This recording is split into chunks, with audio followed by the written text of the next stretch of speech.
मैं आपको कहानी सुनाऊंगी राठौड़ वंश की कुल देवी नागणेच्या माता की। अब मैं आपको यात्रा कराऊंगी नागाना की। माता रानी के दर्शन करोगे और दर्शन का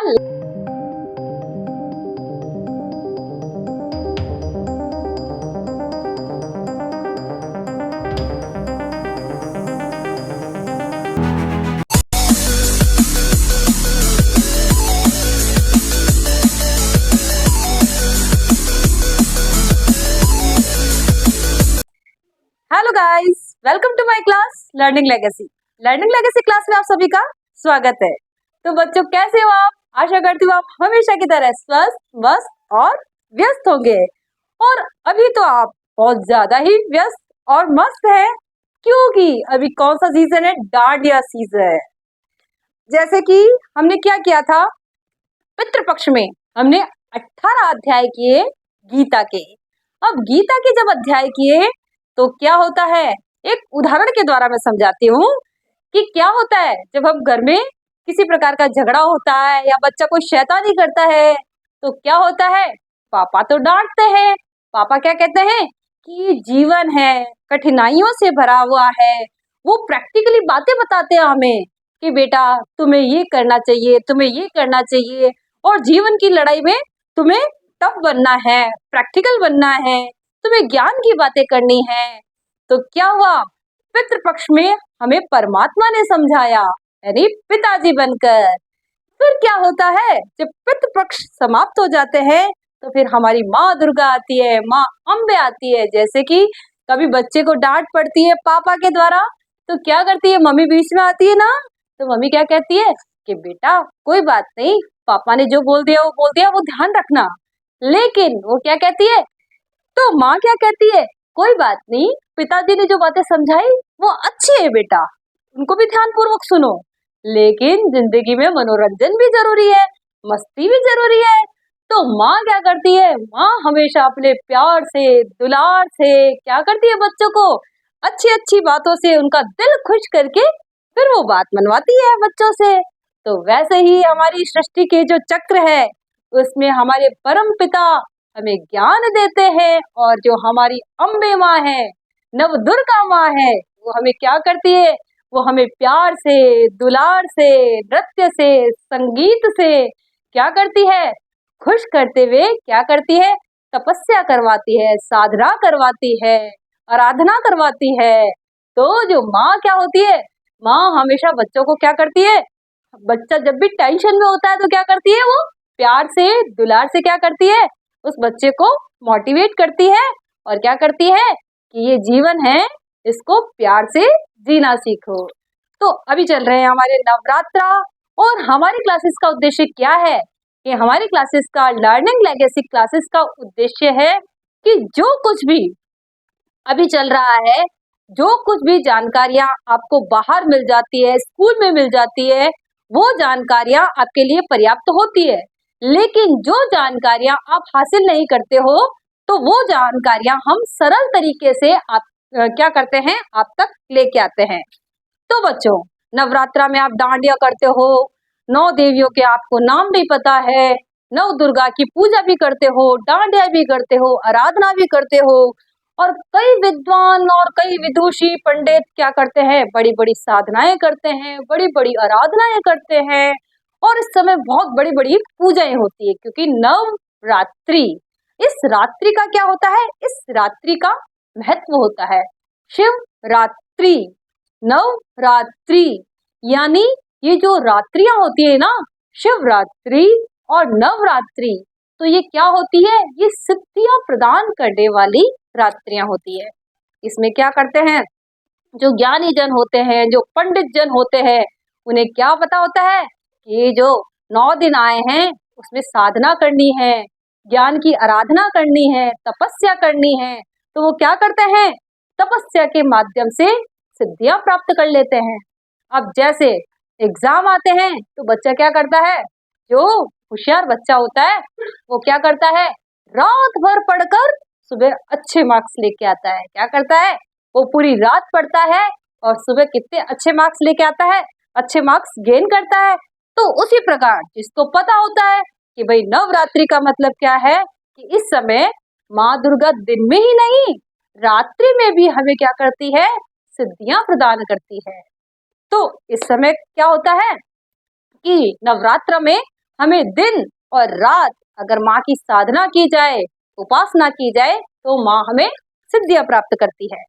तो बच्चों, अब मैं आपको बताती हूँ कि आपको नव दुर्गा के नाम याद है, आप दुर्गा माता की पूजा भी जानते हो, लेकिन मैं एक थोड़ी सी अलग बात आपको बताना चाहती हूँ कि आपके घर में क्या होती है, अम्बे माँ की पूजा होती है, लेकिन बच्चों को ये नहीं पता होता है कि कुल देवी क्या होती है। वो पूजा तो कर लेते हैं आसानी से, लेकिन उनको ये नहीं पता है कि हमारा जो परिवार है, हमारा जो कुल है, उसकी क्या होती है, एक कुल देवी होती है। तो बच्चों, आज मैं आपको कहानी सुनाऊंगी राठौड़ वंश की कुल देवी नागणेच्या माता की, क्योंकि हर परिवार की क्या होती है, हर वंश की एक कुल देवी अलग होती है। तो राठौड़ वंश की कुल देवी जो नागणेची माता है, उनकी कहानी सुनाऊंगी, उनकी स्टोरी सुनाऊंगी, तो ध्यान पूर्वक सुने। तो बच्चों, जो राव सिंहा है, राठौड़ वंश के जो राव सिंहा धुअड़ जी है, वो क्या होते हैं, अपने ननिहाल में रहते हैं। तो अपने ननिहाल में जब रहते हैं, तो क्या होता है, वो अपने मामा के बड़े पेट, बेडोल पेट को देख के क्या करते हैं, वो हंसते हैं। तो उस पर क्या होता है, उनके मामा जी हैं, तो वो क्या करते हैं, हंसी ज्यादा उड़ा देते हैं उनकी। तो धुहड़ जी, तो उनके मामा जी राव धुहड़ जी को क्या कहते हैं कि क्या मेरे बेडोल पेट पर हंस रहा है, क्या मेरी हंसी मजाक उड़ा रहा है, तुम्हारा जो वंश है ना, उस वंश की तो कुलदेवी का ही तुम्हें पता नहीं है, और तू तो मुझ पे हंस रहा है, लेकिन तुम्हारे पे तो पूरा ये जग हंसता है। तुम्हें तो अपनी कुलदेवी का पता ही नहीं है। तुम्हारे जो वंशज हैं, वो कुलदेवी को ले ही नहीं आए, लेकर भी आ नहीं पाए। तो इस प्रकार धुहड़ जी को क्या होता है, उनका जो हृदय होता है ना, वो वेदना से भर जाता है। उनको बहुत इस बात की टीस लगती है कि ऐसा क्या है कि जो मेरे मामा जी ने मुझे ऐसे शब्द कहे, और हमारी कुलदेवी कौन है। तो वो अपने गांव खेड़ में आते हैं। खेड़ में जब क्या होता है, वो पूछते हैं कि हमारी कुलदेवी कौन है, तो उन्हें पता नहीं पड़ता है कि हमारी कुलदेवी कौन है। तो उन्हें पता पड़ता है कि जो कर्नाटक में चक्रेश्वरी और राजेश्वरी नाम से जो देवी है, वो राठौड़ों की क्या है, कुल देवी है। राठौड़ों की क्या है, कुल देवी है। तो उस समय क्या करते हैं, वो अपने घर से निकल जाते हैं और क्या करते हैं, तपस्या में लीन हो जाते हैं, और तपस्या करने लग जाते हैं कि मैं अपनी जो कुल देवी जो माता है, उसको मैं लेकर ही आऊंगा। तो अब वो छोटी अवस्था में होते हैं, तपस्या करते हैं, बहुत सारी तपस्या करते हैं। तपस्या करते करते करते वो माता को प्रसन्न कर देते हैं। तो जब माता प्रसन्न होती है, माता प्रसन्न होकर क्या करती है कि धुहड़ जी के सामने प्रकट होती है। धुहड़ जी के सामने प्रकट जब होती है, तो धुहड़ जी कहते हैं कि हे माँ, आप मेरी वेदना जानते हैं, मुझे मुझे मेरी कुल की जो कुल देवी है, उनको मुझे लेके आना है।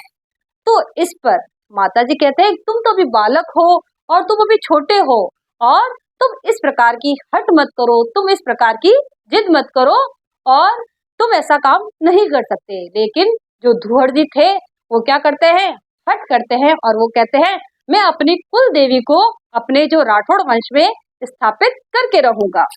तो फिर तो देवी से वरदान लेकर क्या करते हैं, वो चले जाते हैं। अब वो जाते हैं कर्नाटक, कन्नौज की तरफ जाते हैं। वहां पर क्या होता है, माता उनको दर्शन देती है। तो धुहड़ जी जब कर्नाटक पहुंचते हैं, तो वहां पर एक लुम्ब ऋषि होते हैं। क्या होते हैं, एक लुम्ब ऋषि होते हैं।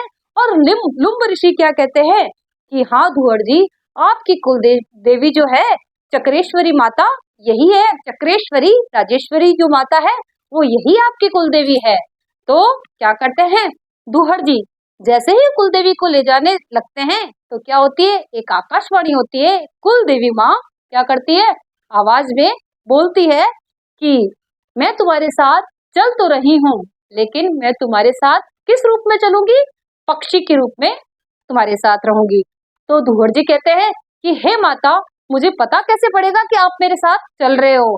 तो माता जी कहते हैं कि मैं तेरे साथ चल रही हूँ, मैं पक्षी के रूप में तेरे साथ साथ उड़ूंगी। और एक बात का ध्यान रखना कि तुम्हें क्या करना है, लगातार चलते रहना है, और जिस जगह तुम रुक गए तो क्या होगा, उसी जगह पर क्या होगा, मंदिर बनेगा। तो जो धुहर जी होते हैं, तो धुहर जी सोचते हैं कि भाई मैं चलता जाऊंगा। तो राव धुहर जी क्या करते हैं, चलते जाते हैं, चलते जाते हैं, चलते जाते हैं, और माता भी पक्षी रूप में उनके पास चलती जाती है। तो जब ये बाड़मेर का एक क्षेत्र आता है नागाना, नागाना के क्षेत्र में आते ही क्या होता है, राव धुहर जी को नींद आ जाती है। जब राव धुहर जी को नींद आ जाती है तो नीम के पेड़ पर जो माँ पक्षी के रूप में है वो बैठी रहती है, और फिर एकदम धुहर जी को पता पड़ता है कि मुझे तो थकावट से नींद आ गई थी और मैंने माँ से वादा किया था कि मैं लगातार चलूंगा। तो अब माता से पूछते हैं कि देख, माता जी कहते हैं, कुल देवी माँ कहती है कि देखो मैंने तुमसे कहा था कि रास्ते में कहीं रुकना नहीं है। अब धुहर जी कहते हैं कि भाई मुझे नींद आ गई और ये अपराध तो मेरे से हो गया कि भाई मुझे नींद आ गई, लेकिन अब आगे का क्या आदेश है माता जी। तो आगे माता जी आदेश देती हैं कि ये देखो, ये जो तुम्हारा घोड़ा है उसे चारों क्षेत्र में घुमाओ, चारों क्षेत्र में जो घुमाओगे तो वो तो मेरा ओरण होगा। और क्या करोगे, तुम यहाँ पर जहाँ धुहर जी को निद्रा आई थी उसी स्थान पर क्या बनेगा, माता जी का मंदिर बनेगा, कुल देवी का क्या बनेगा, मंदिर बनेगा। तो बाड़मेर का जो क्षेत्र है नागाना, तो वहीं पर माता जी का क्या बनता है, मंदिर बनता है। और जब माता जी का मंदिर बनता है तो कुल देवी क्या बोलती है कि जब मेरी प्रतिमा स्थापित हो तो उस समय जो तुम्हारा जो गाय का जो ग्वाला है उसको कहना कि वो इस तरफ सुबह सुबह नजर ना करे। तो जैसे ही माँ की मूर्ति प्रकट होती है और ग्वाला क्या करता है, वो उस तरफ मुंह कर लेता है, तो क्या होती है, माँ की प्रतिमा आदि तो क्या होती है, नाग के रूप में, और आदि मनुष्य के रूप में वो प्रतिमा स्थापित होती है वहां पर। तो इस प्रकार नागाना में क्या होता है, माता का भव्य और बहुत सुंदर मंदिर स्थापित होता है, और राव धुहर जी राठौड़ वंश की कुल देवी के रूप में उन्हें मनाते हैं, नागणीचा माता को, जो कि चक्रेश्वरी माता है, राजेश्वरी माता है, और नागाना में स्थित होने के कारण उनको नागणेची माता के नाम से जाना जाता है। तो बच्चों, अब मैं आपको यात्रा कराऊंगी नागाना की। वहां आप प्रैक्टिकली देखोगे, माता रानी के दर्शन करोगे और दर्शन का लाभ लोगे। तो आइए मेरे साथ और दर्शन कीजिए नागाना धाम के।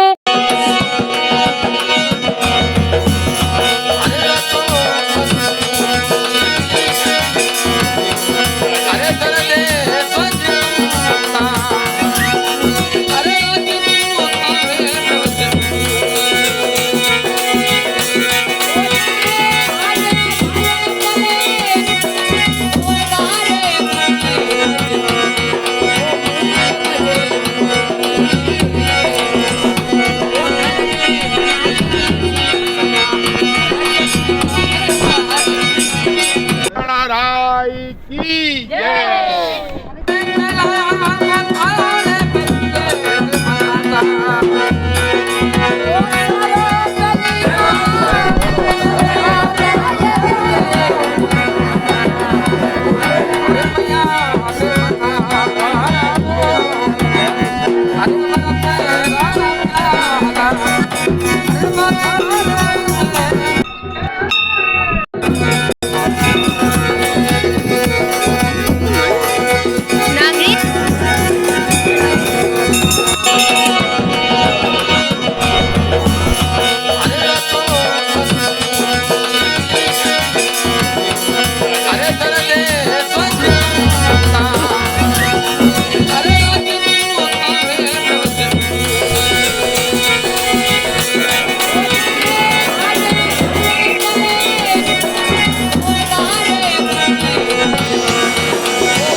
यदि आपको स्टोरी अच्छी लगे, आपको कहानी अच्छी लगे, तो आप क्या करोगे, लाइक करोगे, शेयर करोगे, सब्सक्राइब करोगे और कमेंट जरूर करोगे।